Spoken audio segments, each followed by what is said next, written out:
रात्रीचे 11 वाजले होते. घरात सगळीकडे शांतता होती, पण त्या शांततेतही एक तणाव दडलेला होता. जणू काही मोठं वादळ येण्याआधीची शांतता. तुम्ही आता ह्या घरात राहू शकत नाही. अचानक हॉलमध्ये जोरात आवाज घुमला.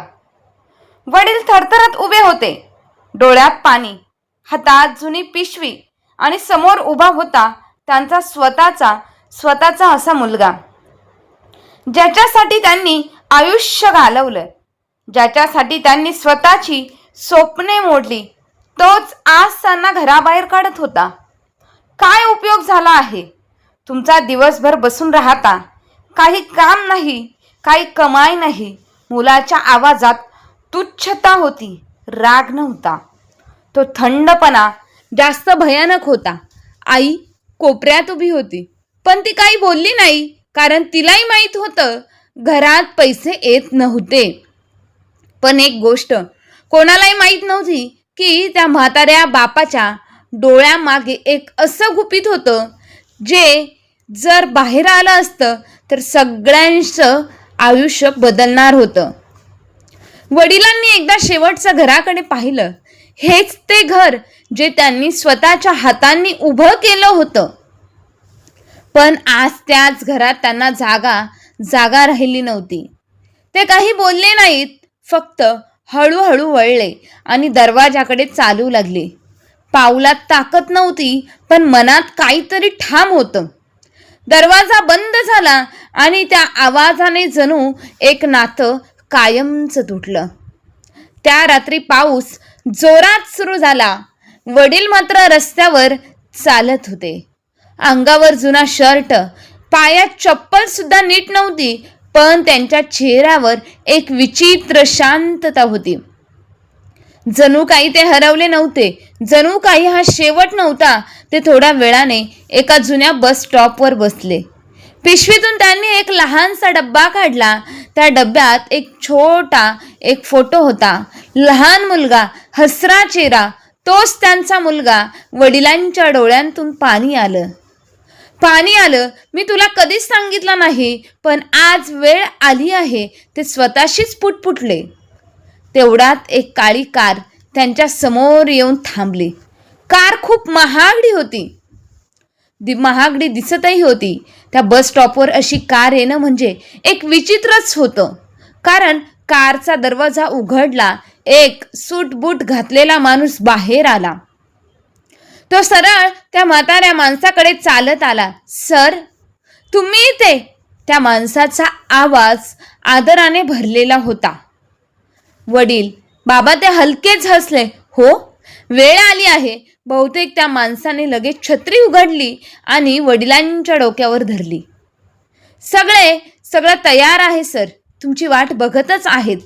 वडिलांनी एकदा आकाशाकडे पाहिलं आणि मग शांतपणे उठले. ते कारमध्ये बसले आणि निघून गेले. आणि त्या पावसात त्या बस स्टॉपवर फक्त एकच गोष्ट उरली होती, एकच गुपित जे अजूनही उघडायचं होतं. दुसऱ्या दिवशी सकाळी मुलगा उठला. सगळं नेहमीसारखं होतं, पण घरात एक रिकामेपण होतं, काहीतरी हरवल्यासारखं. आई मात्र शांत बसली होती. काल काय केलं आपण?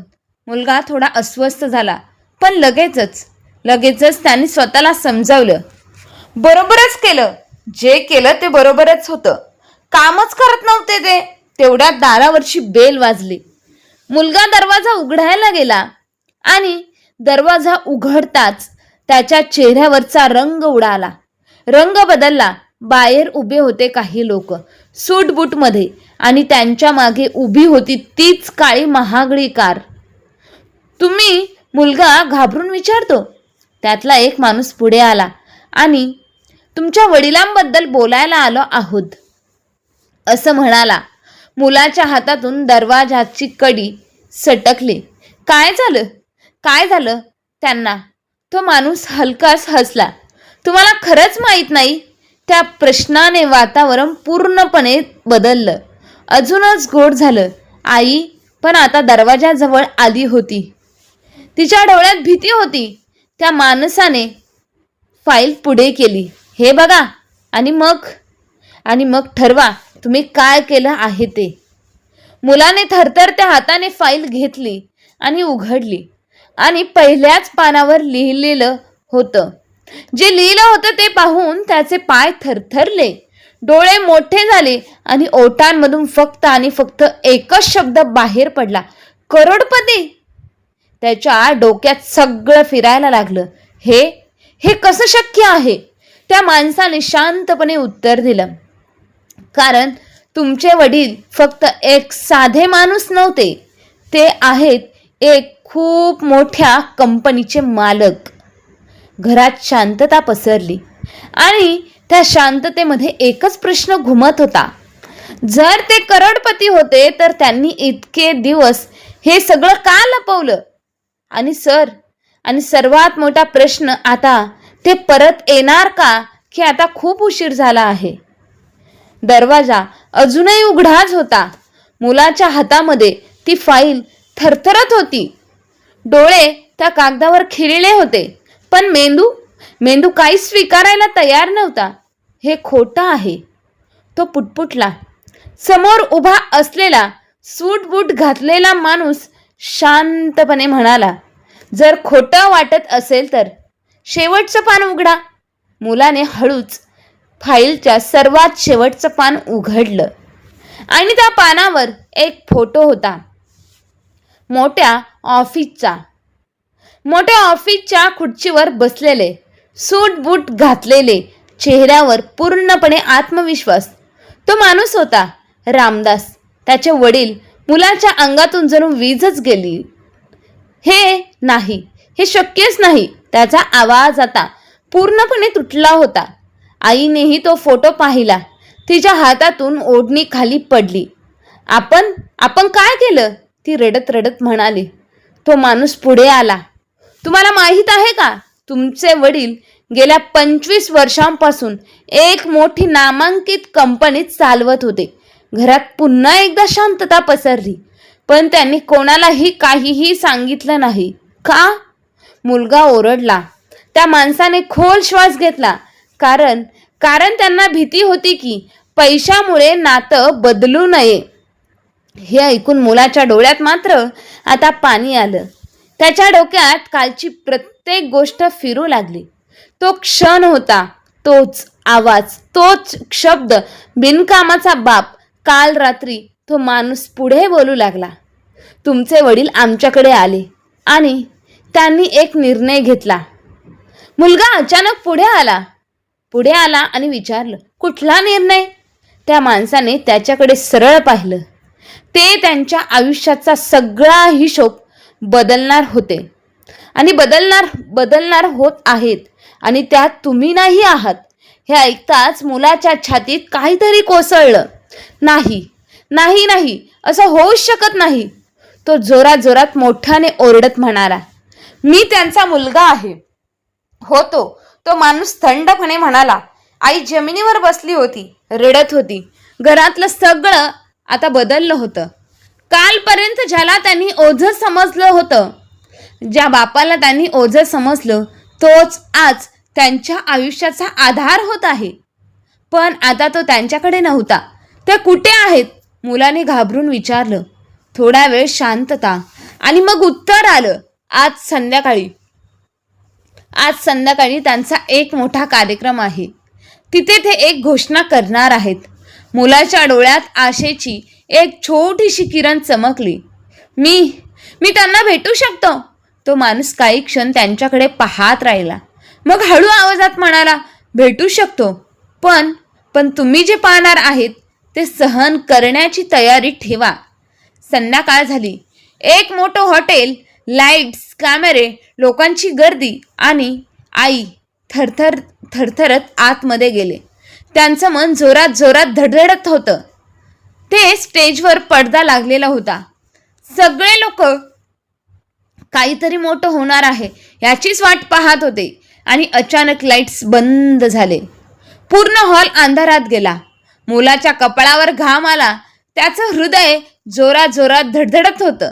आणि मग स्टेजवर एक स्पॉटलाईट लागली, आणि त्या प्रकाशात जो माणूस उभा होता तो पाहून मुलाच्या तोंडातून मात्र आवाज निघालाच नाही.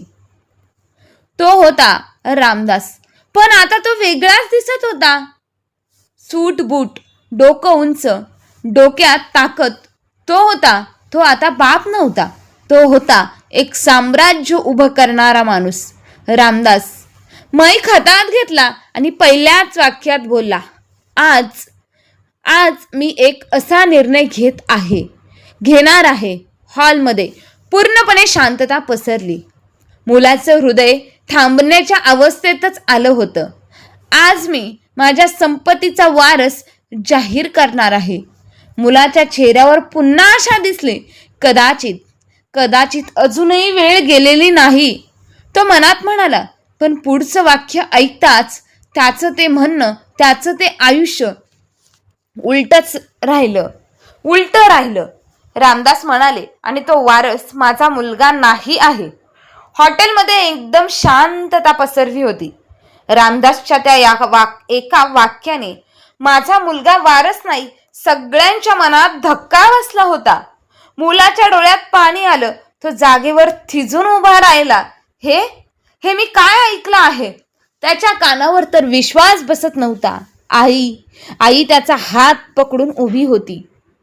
पण स्टेजवर तिचेही हात आता थरथरत होते. स्टेजवर रामदास मात्र शांतपणे उभे होते. त्यांच्या चेहऱ्यावर राग नव्हता, दुःखही दिसत नव्हतं. फक्त एक निर्णय होता जो खूप आधी घेतला गेला होता.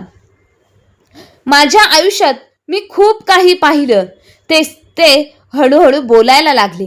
गरिबी, संघर्ष, अपमान या सगळ्या गोष्टी सहन कराव्या लागल्या. पण एक गोष्ट कधीच सोडली नाही, माझ्या मुलावरचं प्रेम. मुलाच्या डोळ्यांतून अश्रू ओघळायला लागले. तो पुढे जाण्याचा प्रयत्न करतो, पण लोकांच्या गर्दीत अडकतो. रामदास पुढे म्हणाले, मी माझ्या मुलासाठी सगळं काही लपवलं, कारण मला वाटलं तो माझ्यावर प्रेम करेल, पैशांवर नाही. हॉलमध्ये काही लोक एकमेकांकडे पाहत होते. कोणालाही जराशीही कल्पना नव्हती की ही गोष्ट इतकी खोल आहे. पण रामदास थांबले, एक दीर्घ श्वास घेतला. काल रात्री माझ्या आयुष्यातलं सर्वात मोठं सत्य समोर आलं. मुलाचं हृदय जोरात धडधडायला लागलं. जेव्हा माझाच मुलगा मला घराबाहेर काढत बोलत होता, हे ऐकताच संपूर्ण हॉलमध्ये कुजबूज सुरू झाली. कॅमेरे त्या मुलाकडे वळाले. आता तो सगळ्यांच्या नजरेत होता. लाज, अपराध आणि भीती सगळं त्याच्या एका चेहऱ्यावर स्पष्टपणे दिसत होतं. त्या क्षणी रामदासचा आवाज थोडा कापला. मला कळालं की मी कुठेतरी चुकलो आहे. आई रडत खाली बसली. मुलगा आता पूर्णपणे तुटला होता. पण रामदासचा आवाज पुन्हा मजबूत झाला. देव कधीच अन्याय करत नाही. माझ्या आयुष्यात एक माणूस आला.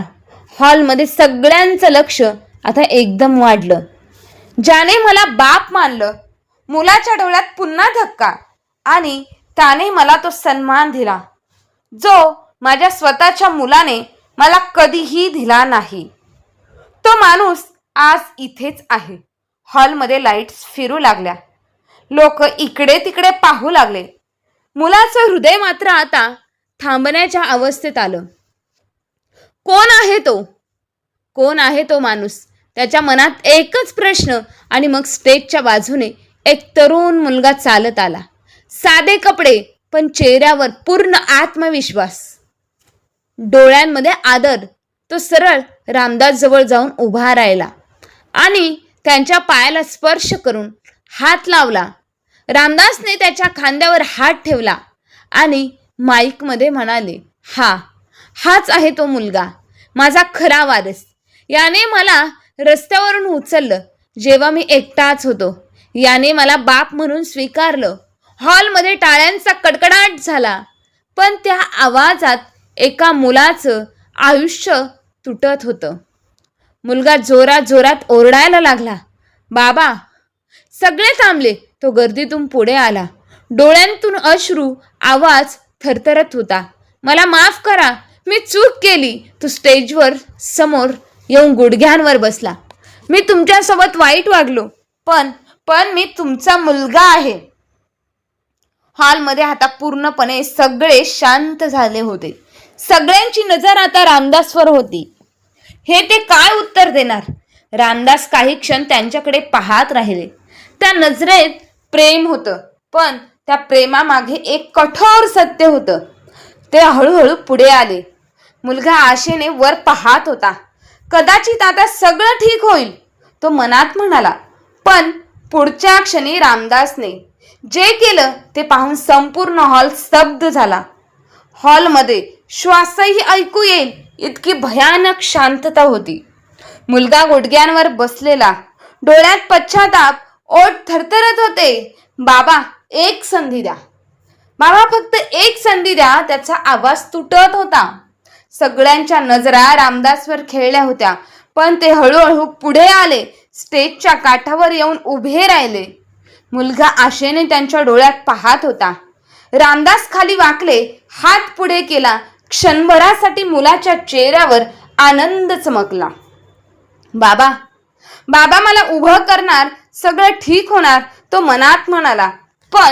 पण पुढच्या क्षणी रामदासने त्याचा हात धरला नाही. ते फक्त आणि फक्त त्याच्या डोक्यावर हलकेच हात ठेवले आणि म्हणाले, उठ, पण माझ्यासाठी नाही, स्वतःसाठी. मुलगा थिजून गेला. त्याच्या चेहऱ्यावरती हसू एका क्षणात गायब झालं. रामदास सरळ उभे राहिले. आवाजात ठामपणा होता. चूक प्रत्येकाकडून होते, पण काही चुका आयुष्यभर लक्षात राहतात, लक्षात ठेवण्यासाठीच असतात. मुलाच्या डोळ्यांतून अश्रू थांबत नव्हते. मी तुला माफ करतो. हे ऐकताच मुलाच्या चेहऱ्यावर पुन्हा आशा आली. पण पुढचं वाक्य ऐकताच तो पुन्हा तुटला. पण मी तुला परत माझ्या आयुष्यात घेऊ शकत नाही. हॉलमध्ये कुजबूज सुरू झाली. आईने तोंडावर हात ठेवला. नाही, ती रडत म्हणाली. रामदास पुढे बोलू लागले. जेव्हा मला तुझी गरज होती, जेव्हा मला तुझी पूर्णतः गरज होती, तेव्हा तू मला रस्त्यावर सोडलंच. आज तुला माझी गरज वाटली. पण आयुष्य असंच चालत नाही. त्यांच्या आवाजात राग नव्हता, फक्त होतं सत्य होतं.